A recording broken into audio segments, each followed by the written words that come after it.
This presentation is for muscular dystrophy in preschoolers by Laura Andrews. So while I'm talking about this disease, I just want everyone to keep in mind the age of the child and the developmental normal. So this child would be in the initiative versus guilt phase of development, and they'd be about 3-ish years old. So in this stage, kids are developing self-esteem.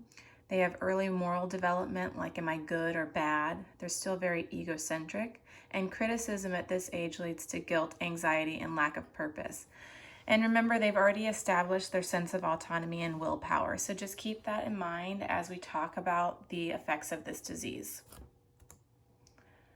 So the different types of muscular dystrophy that can affect this age group would be myotonic, which is more commonly seen in adults, but it can happen at any age in women or men. And this one has prolonged spasms or stiff muscles after use, and it gets worse in the cold. Daily living restrictions don't usually happen for years because it's slow progressing, but it does have a decreased life expectancy. Congenital muscular dystrophy like Fukuyama is just seen at birth. Emery-Dreifuss affect mainly males in the shoulders, upper arms, lower legs, and they develop contractures and the muscle weakness spreads towards the center of the body. This one is a slower progressing type of muscular dystrophy, but it still has heart problems and it is life-threatening, as all of them are. Duchenne is the most common in children, and it appears between ages 2 to 6 years old in mainly males. And this is the one that we'll focus on.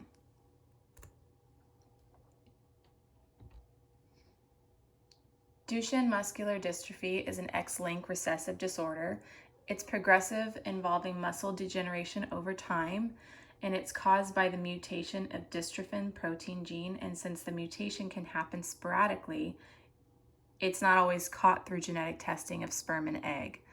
So dystrophin maintains muscle fiber integrity, so the absence of that dystrophin causes progressive and irreversible tissue damage, resulting in muscle fibrosis and fatty replacement. This is the most common childhood form of muscular dystrophy, affecting primarily boys. Girls can be affected, though they generally have more mild symptoms by comparison because they have the additional X chromosome. And that X chromosome can almost always make working dystrophin gene on that one. So while men only have the one X chromosome, if that chromosome is affected, they don't have the additional to produce the dystrophin. Clinical manifestations are as seen in the picture. So the shoulders and arms are held back awkwardly when walking. They may have a sway back, weak butt muscles. Knees may bend backwards to take the extra weight. They have thick lower leg muscles, which are commonly composed of fat and are not actually strong. And this is related to that tissue damage and fat replacement. Their heel cord may be contracted, as seen in this picture. So the child may walk on their toes, and their bellies stick out because they have really weak abdominal muscles. Thin, weak thighs, especially on the front. Poor balance, so they fall often, and awkward or clumsy walking. They have weak muscles in the leg, which causes foot drop and tiptoe contracture. So they may, as you see in the slide, they may run slowly, fall often, difficult with stairs, toe walking, and large calves as toddlers.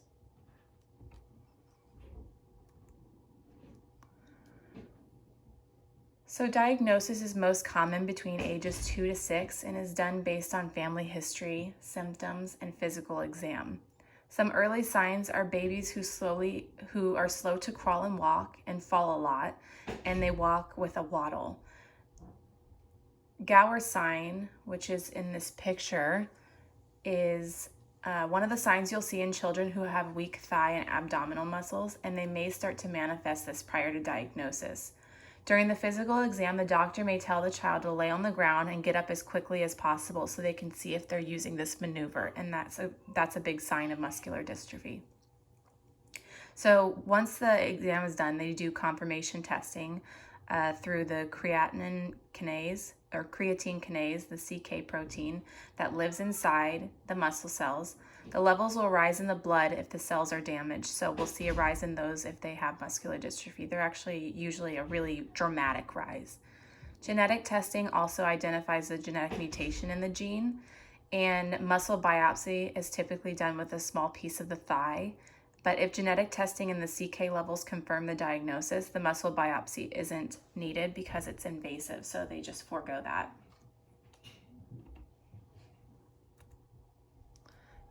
Treatment is there's no cure. So it focuses more on slowing the progression and managing the symptoms. Prednisone is often used to increase the strength of muscles, and we'll talk a little bit more about that in a minute. They also do physical therapy, which helps slow the loss of range of motion, flexibility, and strength. And they provide strengthening exercises for the throat, jaw, and tongue muscles for those having difficulty eating. Occupational therapy will work with the patients to keep as much independence as possible. They also help to train the patient with mobility aids like feet and ankle braces to maintain gait, and nighttime braces to stretch the heel cord to prevent contractures. And so the little girl in this picture has some braces on and a walking aid. And then they also monitor and treat symptoms like infection management.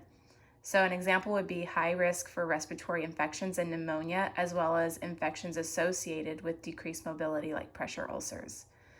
The newest form of treatment, which is actually really new, is exon skipping. It's a type of medication. It's a drug that just gained FDA approval, and it's shown an ability to slow the progression by skipping over the defective gene.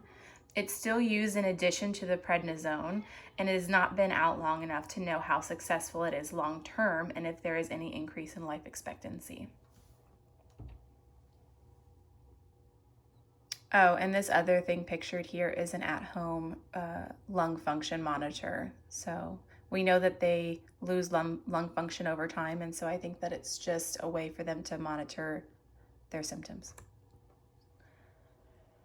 So prednisone is the main prescribed medication for Duchenne, and its action is that it suppresses inflammation and normal immune response, and that's in general. So for the therapeutic effects for DMD is that it aims to improve muscle strength and function.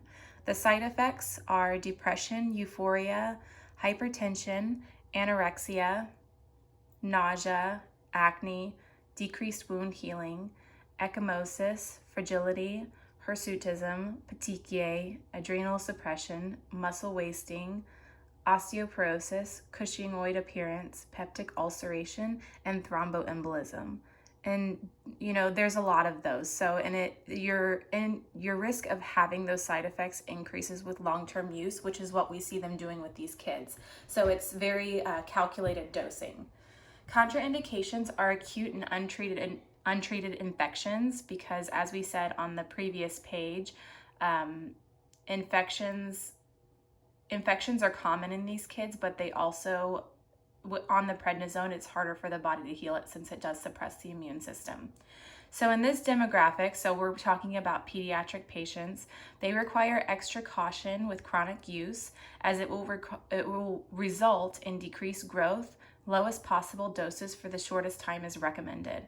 Use cautiously with stress like surgery or infection. Supplemental doses may be needed, and potential infections may mask the signs and symptoms like fever, inflammation. They may progress an infection before it's caught.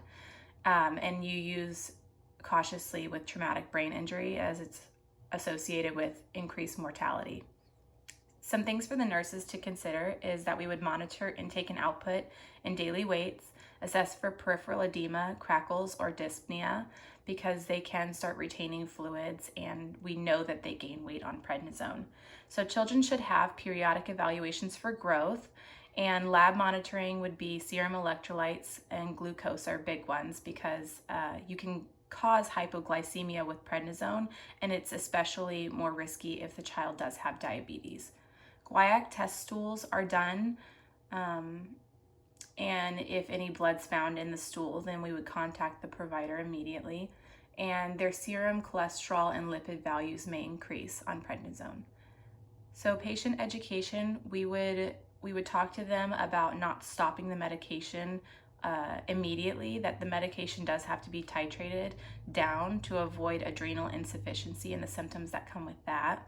And we would advise the patient to avoid people with contagious illness related to their immunosuppression.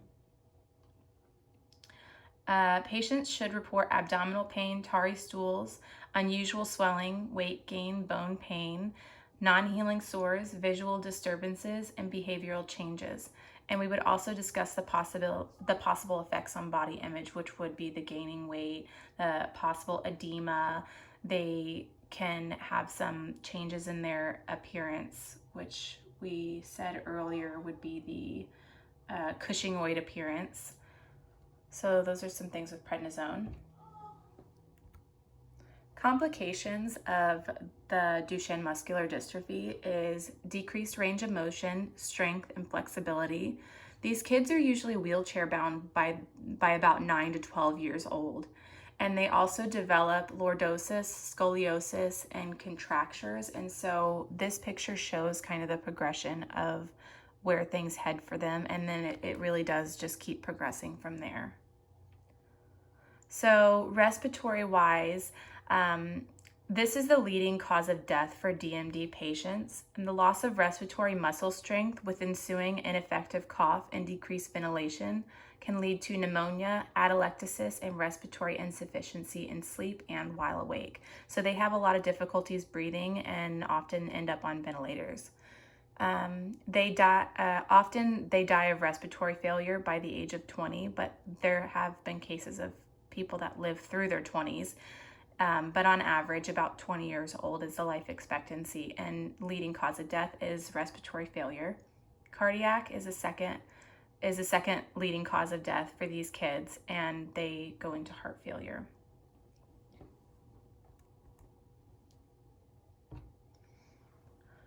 So psychosocial and development, they're caring for the psychosocial aspect of the patient and the family are important with this disease because there are a lot of emotions that go with it. And I really just put a couple on here because it's kind of hard to put into words when you know that your child will die before you, that they'll never get married, and that they will have just a harder life in general.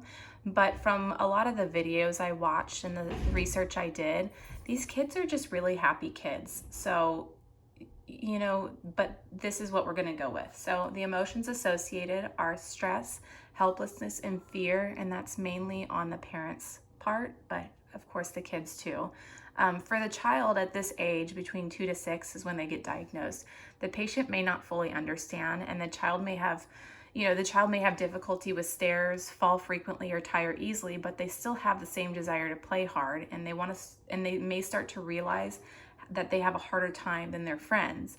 They feel different than the other kids, nevertheless, and may be self-conscious about variations in physical appearance as they start to develop those changes as far as like contractures, lordosis, scoliosis, things like that. Understanding where they are at developmentally may help you to guide care. So developmentally, the patient is at the end of autonomy versus shame and entering initiative versus guilt stages at diagnosis. And so some issues that may be associated with that is that illness can feel like it takes a lot of your autonomy. So you try to ensure you give them choices in their care, like which part they want to do first of the assessment or how much help they want with moving around, and letting them maintain their independence as the nurse-patient relationship.